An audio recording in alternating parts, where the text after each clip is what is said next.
So, brothers and sisters, please welcome W. Cole Durham, the president of the G20 Interfaith Forum.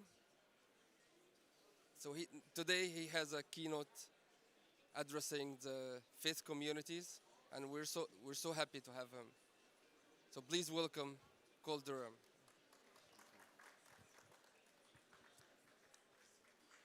So this is a little bit strange. I take it you can hear me okay. I'm not sure I can hear myself. But it's a distinct honor for me to speak at the Faith Pavilion of the 29th Council of Parties to the UN Framework Convention on Climate Change. For short, the Faith Pavilion at COP29. My thanks to the organizers for their initiative and efforts to organize the second Faith Pavilion held at a COP event, and for reasons that will become evident in the course of my address, I hope this can be a recurring feature of future COPs. In my remarks this morning, my aim is to advance a distinctive reason for thinking that successive COPs will benefit from and in fact deeply need a Faith Pavilion to strengthen the clarion call for climate reform emanating from each successive COP. This distinctive reason is not the only reason for advocating continuation of the Faith Pavilion, but it's an important one. I'll also explain why I'm convinced that the G20 Interfaith Initiative has parallel impacts. I will then conclude with a brief summary of significant practical ways that religious voices can affect COP and G20 processes. I want to apologize a little bit in advance because what I say today will be fairly abstract in some ways, knowing that most of what you will hear over the coming days at the COP is very specific and targeted. But I ask your forgiveness, but I think that what I'm going to be talking about is something that's really foundational for everything else. My starting point is to draw from a wonderful little book by the philosopher Paul Woodruff entitled Reverence, a Forgotten Virtue. As an expert in classical Greek philosophy, Professor Woodruff began to recognize some time ago that the great thinkers of Greece attached a significance to reverence that we moderns seem to have forgotten. At the outset of his book, he states, "Reverence is an ancient virtue that survives among us in half-forgotten patterns of civility, moments of inarticulate awe, and in nostalgia for the lost ways of traditional cultures. Reverence is not merely about being quiet in church, or more generally about attitudes of religious believers. In Woodruff's view, reverence is a universal human capacity, or a virtue. It's evident in the lives both of believers and non-believers, and sometimes, paradoxically, even in the lives of individuals who pride themselves on being irreverent. Now, it's important, what I want to stress here is this is a universal human trait. As Woodruff portrays it, reverence begins in a deep understanding of human limitations. From this grows the capacity to be in awe of whatever we believe lies outside our control: God, truth, justice, nature, even death. The capacity for awe that was referred to in a way in the opening worship service here is, as it grows, brings with it the capacity for respecting fellow human beings, flaws and all. Thus, the Greeks saw reverence as one of the bulwarks of society. To forget that you are only human, to think that you can act like a god, that you have no environmental limits, for example, this is the opposite of reverence. Ancient Greeks thought that tyranny was the height of irreverence, and they gave the famous name of hubris to crimes of tyrants. Woodruff points out that much of Greek tragedy is really about hubris, the core of irreverence. It is no surprise then that the chorus in Greek drama has so much to say about reverence. For these reasons, Woodruff maintains that reverence has more to do with politics than with religion. power without reverence, what we too often see in our environmental world, power without reverence, that is catastrophe.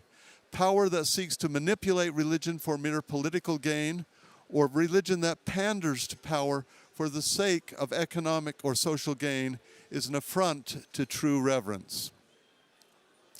Woodruff traces this theme through many settings relevant to modern society and relevant to the COP. He doesn't mention the COP. I didn't think it existed when he wrote his book. But for my purposes, 3 connected points need to be emphasized. First, reverence is a virtue that is vital for human society, particularly any democratic society that hopes to flourish.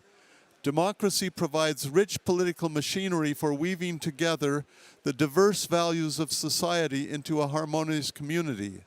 But the output of that machinery can rise no higher than the vision, the dreams, and the aspirations of the people.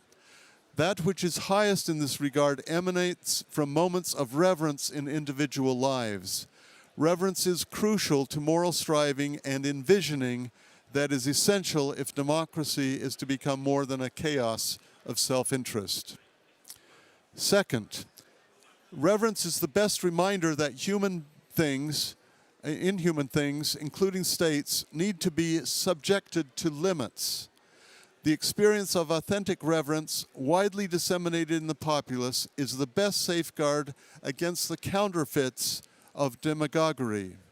The ideal of the rule of law, that we should be ruled by law and not men, reflects the 2 sides of what we learn from reverence, that there are things that transcend the human domain and that the human institutions need limitations. Third, reverence is particularly vital to the flourishing of modern pluralistic societies. Here, reverence is vital in pointing the pathway to respect. We may not truly understand the beliefs that other people hold, but we can resonate with their sense of reverence, and when we do, we come to respect them in deep ways that make pluralistic democracy possible. A society filled with people and sub-communities showing each other such respect can take maximal advantage of the synergies of life in a pluralistic society. In contrast, efforts to use state power either to impose or to exploit religion can only breed resentment and patterns of distrust. Conscience coerced is conscience denied. Now, my contention today is that one cannot satisfactorily address the issues at stake in COP29 and subsequent COPs without recognizing and renewing the forgotten virtue of reverence, and that the Faith Pavilion is uniquely placed to fulfill this role. Let me explain why. First, it is important to recognize that reverence can be experienced in many different ways, meaning that it may lead to a broad range of religious or non-religious viewpoints. Second, Woodruff's work is drawn from the field of virtue ethics, rather than the more traditional consequentialist or deontological rights-based theories that have dominated much of the resurgence of philosophical ethics over the past 50 years, and which undergird much of environmental analysis. Virtue ethics constitutes an alternative approach to the ethical domain. Where deontology and utilitarianism tend to focus on rules and ethical actions, virtue ethics focuses on moral character, moral education, and moral wisdom. Instead of focusing on the particular rules that should guide conduct, virtue ethics pays attention to the cultivation of various character traits that are needed if ethical, abundant, and flourishing life is to be attained at the level of the individual and society. The virtue of reverence is foundational for work on climate issues in particular, and on the relationship of human beings to our environment more generally. During the past few days, I carefully read through Laudato Si, the Al-Mizan document, and the update to Laudato Si issued shortly before COP28. For some reason, my screen, there we go. One cannot read these documents without sensing the ways that reverence for creation undergirds and pervades these works. Paragraph 1.1 of Al-Mizan opens by affirming that the unutterably vast and glorious cosmos reflects the all-transcendent glory of God. Each thing that God has created is a sign of His power, His wisdom, and grace, and we care for it in reverential awe for its Lord. We are enjoined to cultivate the attitude of taqwa, profound awareness and reverence toward the Lord of all beings, coupled with utmost and our carefulness in our treatment of His creation. In order to cultivate reverence and have a genuine grasp of what is at stake with environmental issues, people need to be immersed in nature so as to experience the joy and beauty of the natural world. Further, the ritual practice of Islam provides a profound grounding in spiritual and ethical values, especially in that attitude of reverence, care, and carefulness that is taqwa. Similarly, Laudato Si is filled with references to the reverent awe which undergirds appropriate reactions to the environmental crises of our time. Chapter 2, which focuses on the gospel of creation, is infused with the recognition of the role that reverence plays in understanding the mystery of the universe and the message of each creature in harmony with creation. Moreover, what the Pope refers to as the globalization of the technocratic paradigm, a problem in his view, amounts in essence to a lament that technology has overwhelmed the human capacity for reverence. The brief update provided in Laudate Deum was essentially aimed at refuting assertions that climate fears were exaggerated and urging COP28 to reach more aggressive outcomes. But this document also underscored the importance of reverence. Thus, Jesus was able to invite others to be attentive to the beauty that there is in the world because he himself was in constant touch with nature. It also refers to the Judeo-Christian vision of the cosmos, which defends the unique and central value of the human being amid the marvelous concert of all God's creatures. I spent a lot of time thinking I could go into a lot of detail on both Laudato Si and Al-Mizan, but you realize how long these documents are and time is limited. But they recognize that our world has lost the virtue of reverence. This is something that must be rekindled and strengthened if we are to succeed in generating the political will to take the steps that are needed. Otherwise, the technological paradigm criticized by Pope Francis is likely to continue with only relatively minor tweaks until it is too late. Without reverence, there is no effective response to the hubris of the technological paradigm. As Woodruff warned, power without reverence, that is catastrophe.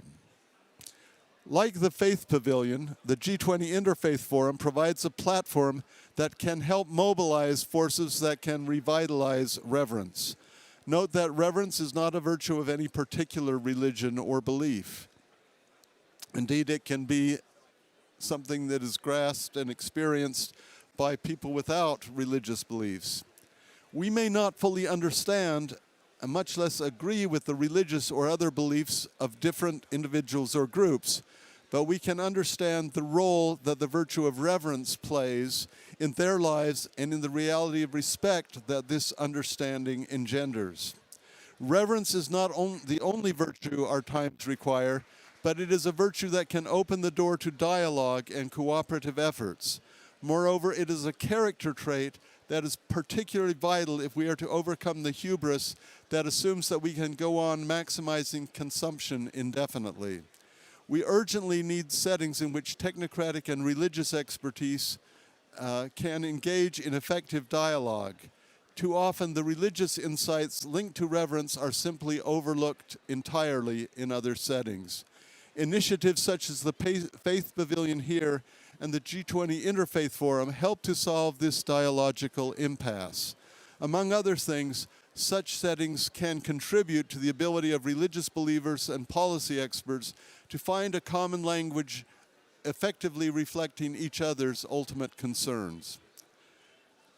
At this point, I just want to mention a few things that may not be obvious about what I've been arguing.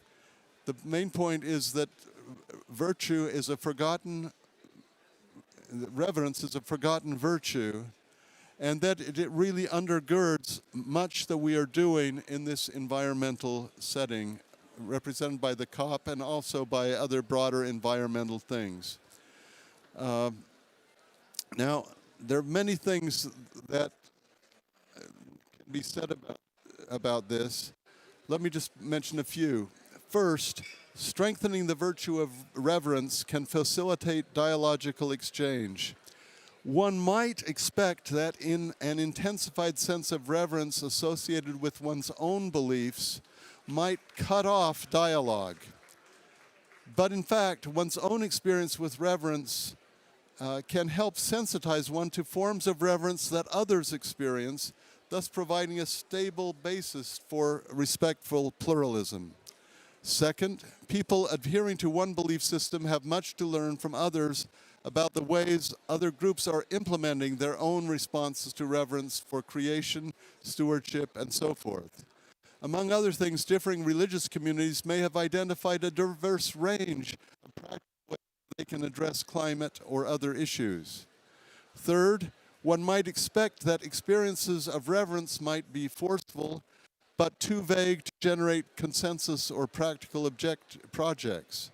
In fact, recognition that reverence may be grounded in different experiences create a for collaborate on common problems and ability to form new bases for constructive efforts. Fourth, people who experience reverence in very different ways with different focal points may be led to respect for new and different positions. They may interpret their experiences of reverence in very different ways. They may discover, for example, that people who are ostensibly exclusively secular have their own forms of reverence, no doubt called by other names, but deserving respect. The reverse situations may also hold.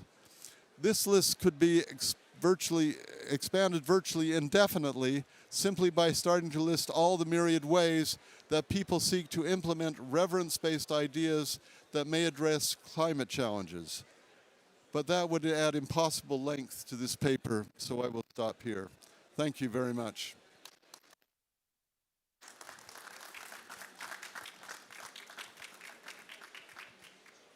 So I don't know if there's you want to allow time for questions or whether, if there are any questions, feel free to register. If not, yes.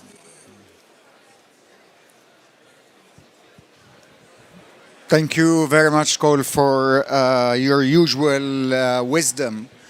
And my question, being the president of the G20 Interfaith Forum, and if you have looked at the latest global emission gap report, it squarely puts the burden on the G20 countries for not doing what they are supposed to be doing. So how would you, having been, part of the G20 mechanism and have you, how would you approach that? And what can we do together to maximize the voices of reverence to those, handling or taking decisions at the G20? Thank you. So thank you very much for an excellent question. Coming from someone with your expertise, that is not a surprise. But let me say two things. One, climate is one of many focuses of G20 efforts. They have a broader focus on the sustainable development goals and so forth, which of course include climate, but include many other issues. But the indictment of the G20 countries, or the call for them to take a stronger position and ante up some of the funding that is really necessary to achieve equitable climate reduction in other parts of the world, I think that is very important. And certainly what I would do is build on the strength of sort of the environmental wing of our work to make sure that it is supplementary to the recommendations coming from the COP. My experience is that we have, in the G20 circles, we have some direct impact on the statements and the positions that the G20 leaders take. I have to admit, especially after the recent elections, I'm not sure how much we can count on the leader of the US to read any policy documents that we might generate. But what I do know is that we have been very effective working with government leaders in many parts of the world, in the United States, in Brazil, in many places. And as many of you would know, often the most effective work comes not with the leaders themselves, but with their staffs, their ministers, and so forth. So one of the things that we're trying to do is build more effective links to the bureaucracies, to the second level people who really make a difference in these areas. Obviously, one has to reach the opinion leaders and to get them to really make some courageous political decisions. But I do believe that both here in the COP, the Faith Pavilion, and what we're doing with the G20 Interfaith process opens a door between religious beliefs, religious believers, and sort of the more technocratic world. And I think we need to take advantage of that.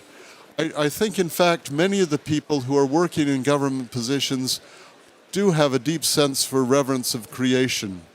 It turns out that often when you can talk to them in this context, it opens up perspectives for them and makes it more possible for them to mobilize support for positions that can be unpopular.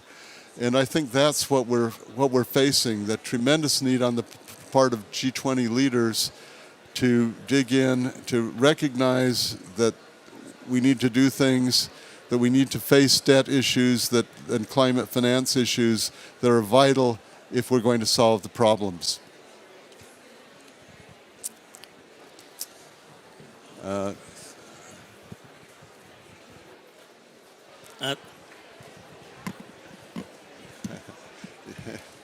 Thank you very much, Cole, for the excellent presentation. And it's fascinating to see how you have brought in this whole conversation around reverence to the domain of those who are familiar with reverence. And yet we are in this forest where it is transactional. The commercialization of all conversation around climate justice issues. How then, from your experience and the platform for which you provide leadership, I'm pushing you further from what Dr. Eard have said. Yeah. How do we then transpose this whole notion of reverence for creation, reverence, where you linked it even to democracy? Right. You know, I was left hanging to say, okay, how is democracy in conversation with the notion of reverence in the context of climate change negotiations, where we have seen it is emphasis about profit as against human well-being? Yeah. How would you respond to that?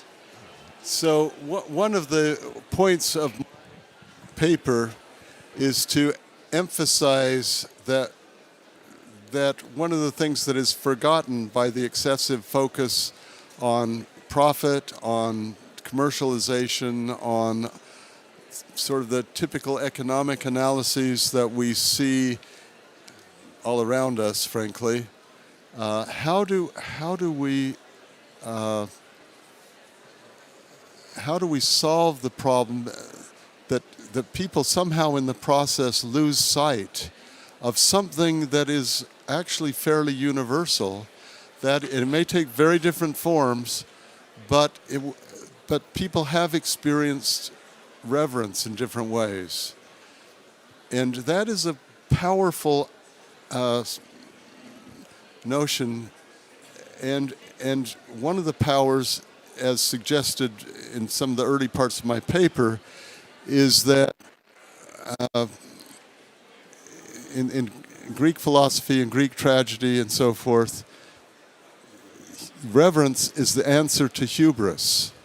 So reverence, and what we're talking about with many of these other forms of discourse about the environment, about energy, about all of these things, is that the discourse can squelch or silence the instinctive reverence that people have for nature, the world, and so forth. And I think part of it is helping to remind people who are enmeshed in the other discourse that they too really have deep instincts calling for reverence. I mean, I think people do respond when they hear about this.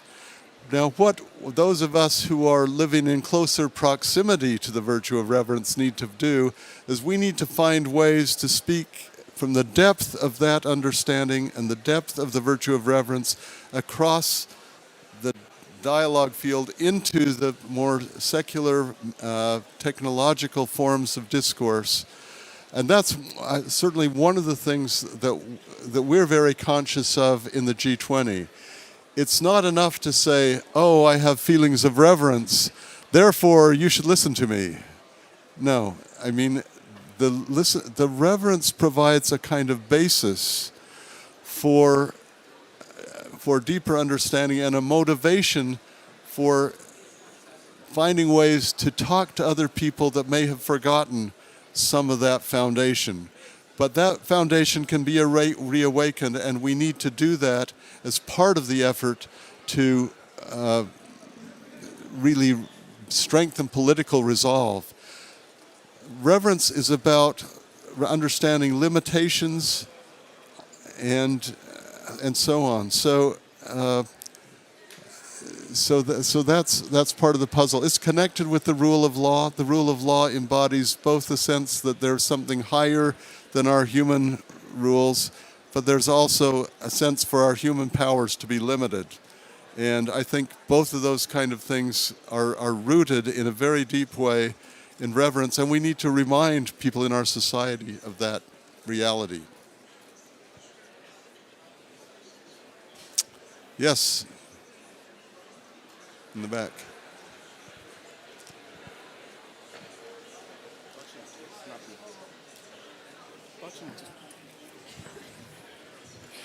Thank you very much, Mr. Cole, and I want to commend your brief on reverence. I want to anchor my intervention quoting St. Augustine. He says, people travel to wonder at the height of mountains, at the huge waves of the seas, at the long course of rivers, at the vast compass of ocean, at the secular motion of the stars, and yet they pass by themselves without wondering. Because we are interconnected, there is no way we can realistically talk about reverence for creation if the world is increasingly losing its reverence for the human being. It is from us that goodness flows to others, things we are interconnected with.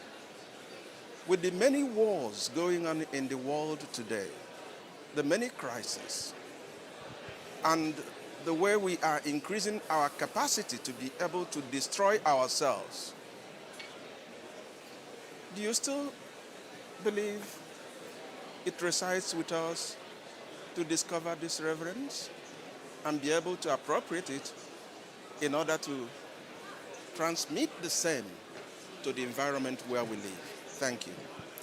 So I would say that the quotation you gave us from Augustine is parallel to numerous other quotations, both in Almazan and in the Laudato Si, that and what's striking to me as I've thought about it is those documents in very practical ways talk about the importance of care for the earth, of walking gently upon the earth, a whole range of things. And Laudato Si has about 200 pages of quotations, and I took about 2 or 3. So what is evident, and it's evident in your statement, is that we do live in a world where the voices that move from our sense of interconnectedness to what we need to do about it are often, somehow there's a missing link. And my sense is that we need to open pathways for that link to be restored and strengthened. What we find in virtually any religious tradition are all kinds of practical ways for doing things. We can work within our religious traditions to, I just think of things from my own religious tradition, efforts to build places of worship in environmentally sensitive ways, encouraging people to live in more, in less consumer-esque ways, all kinds of things. These are things that can be taught within traditions, but the big question is, will the call to reverence, can that pass over the secular gap? Can it communicate in effective ways to policymakers? And what I would say is, I think there's more hope for doing that than we might think, because people are human beings. Inwardly, they do resonate with some of these things, albeit in different ways than maybe some of us do. And I think finding ways to channel that, to revivify that, to revitalize that is an important base that we need to exploit. And exploit is the wrong word, that we need to build on.